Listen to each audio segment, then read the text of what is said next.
Cancer, kamusta kayo? Hope you're all doing well and welcome to 1111 Pinoy Tarot. This is a general reading, so hindi po lahat ay makaka-resonate. Just take what resonates for you and leave the rest yung mga hindi para sa'yo. Maraming salamat, Cancer. Please subscribe, like, comment, and share. And please tap the bell for updates or notifications from this channel. Maraming salamat sa inyo, Cancer. Tingnan natin ano yung mga energies and messages for you. Mga gabay at mga paparating na blessings for Cancer.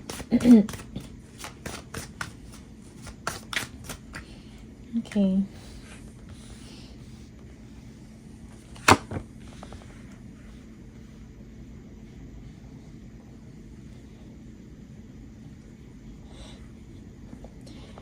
Yung iba sa inyo, you have initiated siguro a project, a creative project, no, or business venture, or creative venture.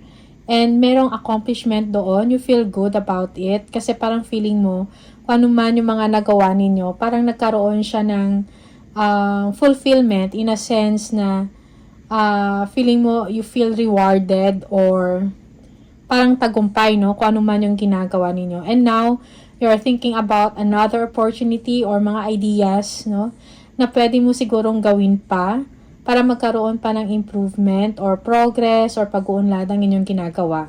Most especially, siguro ang target mo is merong extra or meron kang pagkakakitaan. Yung iba sa inyo, you are studying, no, pinag-aaralan nyo kung pwede ba to or hindi, something like that.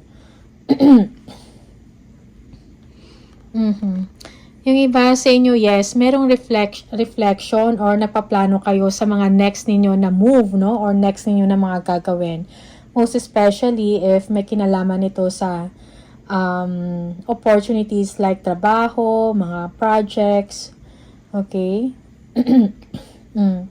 Yung iba sa inyo nag-iisip, no? Ano pa yung pwede mong puntahan? Maybe na pwede mong maging customer or maging kliyente. Okay?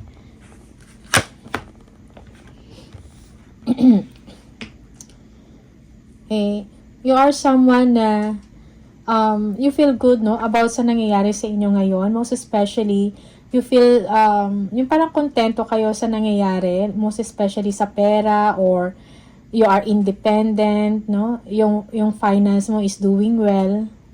Okay. Yung iba sa inyo nag-iisip about bakasyon, no? Simply, you are enjoying yung place mo, okay, or kung anong meron ka ngayon. It seems na kung pagdating sa pera, parang nagkaroon ng solusyon or nag-fade, no, yung problema mo when it comes to money. Okay, ba sa inyo, yes, you are thinking about someone.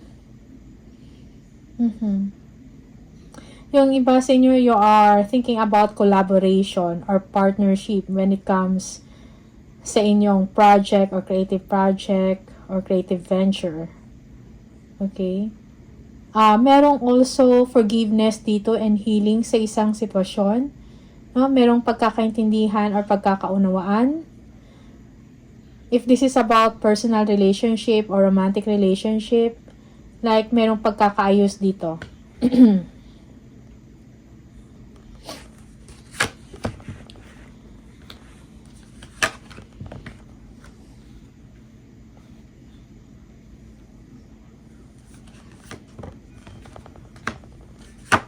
Meron kang mga iniisip na mga ideas, no? But you are not sure if ito ba effective or hindi. So, parang nag-overthink ka. Siguro you want success. Like, parang na-obsess ka na sa isang sitwasyon or sa inyong ginagawa. Okay? Or nag-overthink ka. You are hoping na merong someone na magbibigay sa inyo ng tulong. Something like that. Or you are waiting for someone, maybe a fire sign, Aries, Leo, or Sagittarius. You are thinking about this person, no, over and over again. Or naalala mo yung mga past experiences mo like toxic attachment, a toxic person, or a toxic relationship, no? Yeah. Maybe for some of you, you are hoping that someone will come to you and express their love to you, Cancer. Just take what resonates for you, no? Sometimes reverse yung role. Yeah, but it seems here na parang naiintindihan mo na ngayon yung sitwasyon mo, no? Kung kailangan na iwan mo o umiwas ka sa isang toxic relationship or connection or negative attachment, naiintindihan mo na it is for your own good. Na merong understanding dito sa part mo. It's like merong self-integration dito. Okay?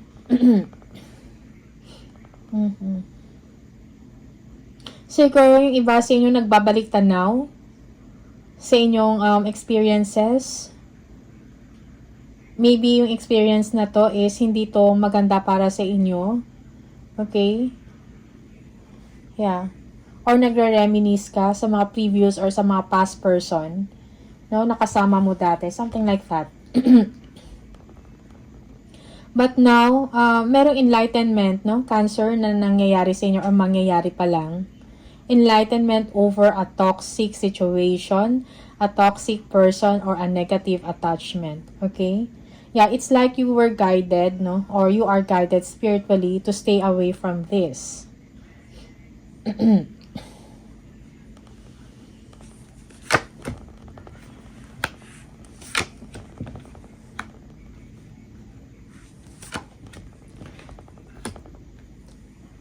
Merong katotohanan na lumabas, no? Na nag-cause ng ending.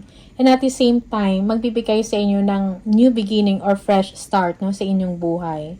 Merong clarity sa isang sitwasyon dito. Okay? For some of you, parang tinitingnan mo pa yung past, no? Paano yung nangyari dati? Or you are learning from this situation, no? The Fool. Fresh start, new beginning, no? Taking chances also, new venture for some of you. Parang ito yung nangyayari or ito yung iniisip mo. Yung iba sa inyo, you are thinking about going abroad or going overseas. Okay, para magtrabaho. So, merong bagong start dito para sa inyo. Okay, or bagong buhay na nangyayari, Cancer. Yeah. Okay, sometimes, no, parang dumadating pa rin to sa inyo na parang you are sad. Parang nalulungkot kasi isang pangyayari. Okay, or maybe you are missing someone here.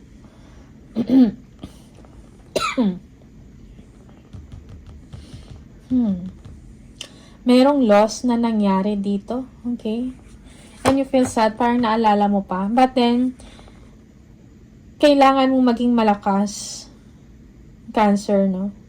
At kailangan mo ma-overcome to, kung ano man to mga challenges na nararamdaman mo or na nangyayari sa inyo. And you are a person na parang kung ano man ang mga challenges or sufferings or difficulties na pinagdadaanan ninyo, ikaw yung someone na na-overcome mo. Okay? Nalalagpasan mo kumbaga. Okay? Also, it is telling you here to forgive, no? Forgive someone or forgive yourself, no? You are gaining strength, no? Emotionally, mentally, and even in your actions. Okay? You have to heal, Cancer. Siguro gumawa ka ng mga ibang bagay na makapag-divert ng attention nyo away from your past hurt or past experiences or past disappointment. Okay? Maybe there is someone na gusto mong kitain or gusto mong kausapin na makapagbigay sa inyo ng advice. Maybe this someone is spiritually gifted. No? Maybe a mentor. Okay? Dahil up to now, parang hindi ka pa rin nakaka-get over 100%. Okay?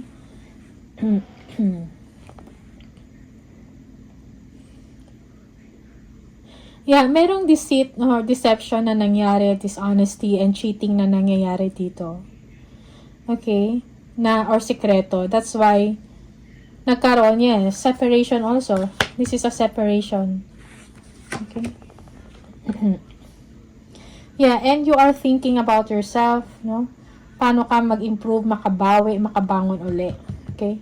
For some of you, you are thinking of ways how to make money and to improve your financial structure. Choices. You have to make a decision. Hindi madali, no? But, again, siguro tingnan mo bawat option or bawat choice na meron ka, no? Bago ka pumili or gumawa ng aksyon. Okay?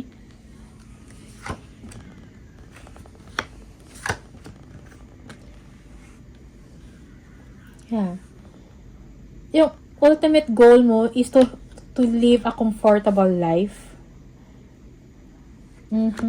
Okay. And you are looking forward na maging maayos yung sitwasyon mo. Most especially, yung sarili mo, merong development or improvement, no? At maging maayos din talaga ang inyong mga finances, Cancer. You are looking forward na makatanggap ng mga opportunity, no? Mga projects na makapagbigay sa'yo ng stability. And security when it comes sa money or meron kang pagkakitaan, meron kang income, something like that.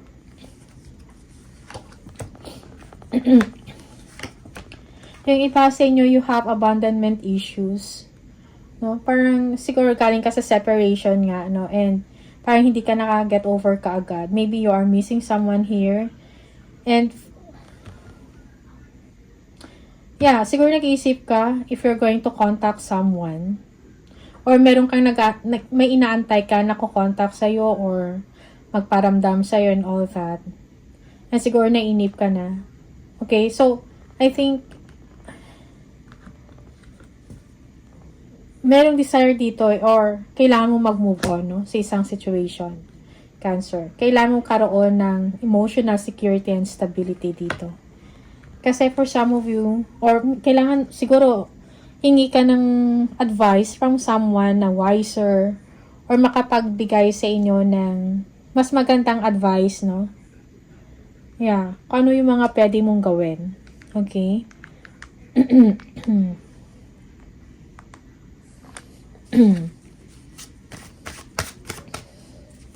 Sometimes, no? Kailangan mo din siguro ng i-accept mo yung mga limitations din.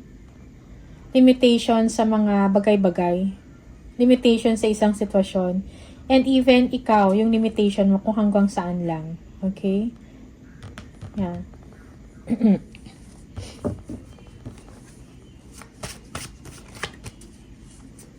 Yeah, for some of you, yes, merong someone dito na kailangan ng inyong pag-unawa or understanding, no, sa isang sitwasyon. They need you. They need your advice. Okay?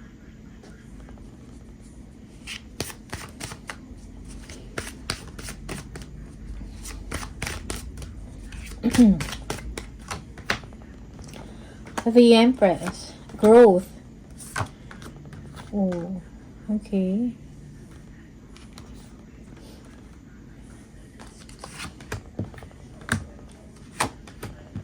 Okay.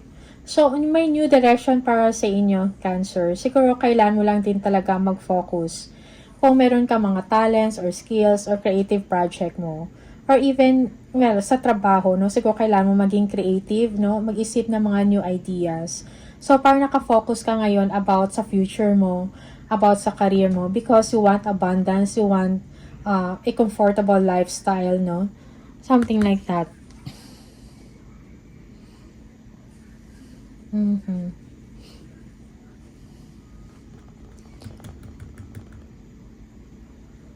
You are someone na generous, Cancer. And as much as possible, parang gusto mo magkaroon ka ng sarili mo or enough yung meron ka or abundant ka so that you can share it sa mga tao na mahal mo. Okay? Yeah. For some of you, meron kayong pinagpipilian, no? Paano yung mga next step mo na gagawin? Okay?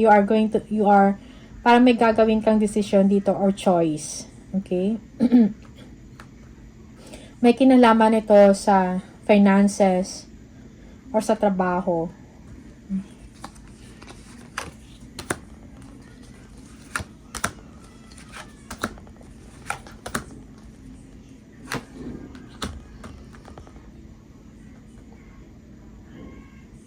may feeling, may nostalgic, no, sa isang sitwasyon. Cancer, maybe you are, parang naalala mo yung past mo, or ex. This is for some of you. Okay.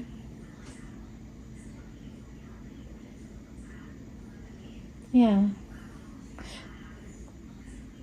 Feeling nostalgia, no? Sa isang opportunity or sa isang new beginning. Okay? Pero parang nawawalan ka ng tiwala sa sarili mo or ng confidence. So, I think kailangan mo talaga take ng action dito if you really want, no, to be successful in your finances or sa career, sa trabaho mo, or a creative project na meron ka.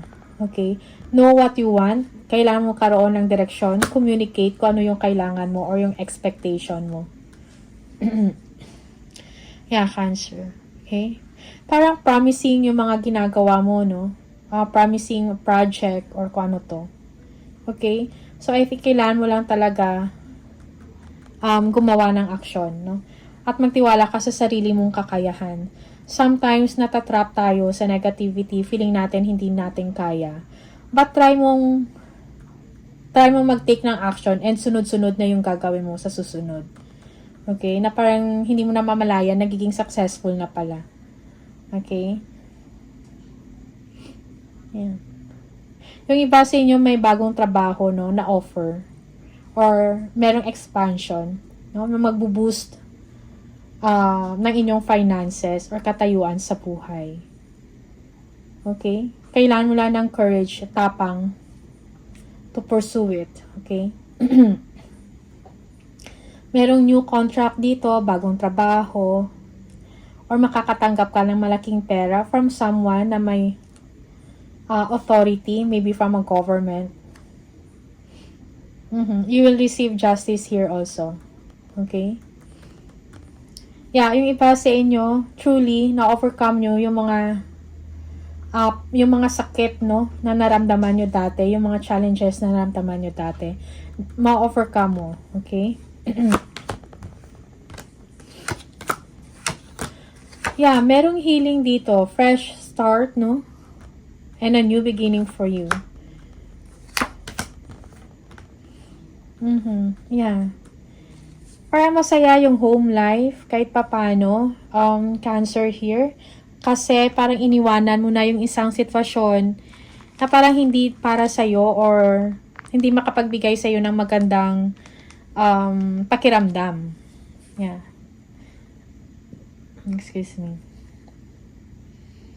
Yeah. May harmony, stability dito in your situation. Siguro with your friends or with your family here. Okay, merong celebration dito, merong healing na nangyayari. Also, someone here, younger than you, siguro nag-apologize, something like that. Maybe a brother, a sister, no, or pamangkin. Okay. Merong pagkakasundo-sundo dito, harmony, and then celebration. Okay.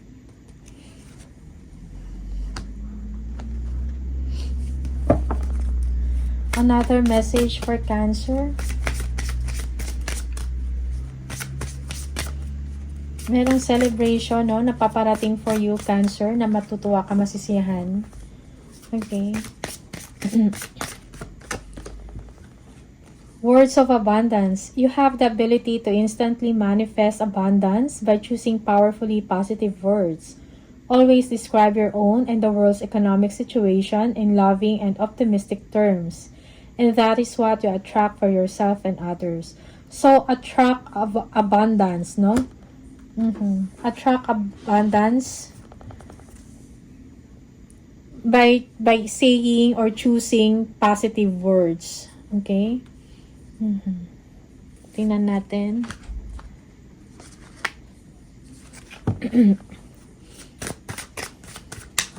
So, you are claiming abundance by words, Cancer. So, wag kang magsalita ng mga negative.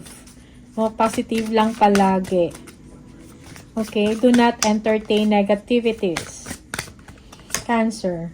Accept where you are at this moment in time. Only then can you begin to move forward. Be clear about your intentions. This makes us easier for us and the universe to help you. Doors will open unexpectedly. Be ready. Okay? So, be ready, merong abundance, may mga unexpected na mga opportunities na magbubukas para sa inyo, Cancer. Okay?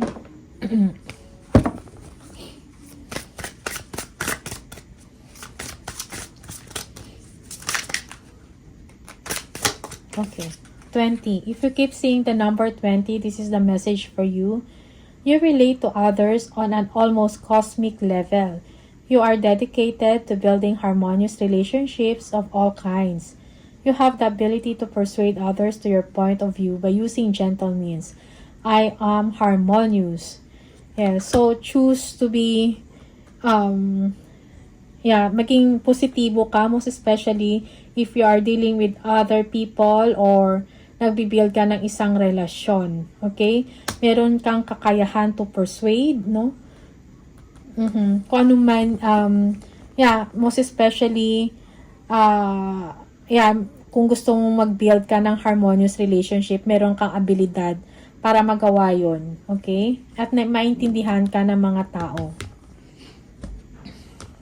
Alright, so Cancer, all the best sa inyo. These are the messages for you. Maraming salamat and see you on the next video. Bye!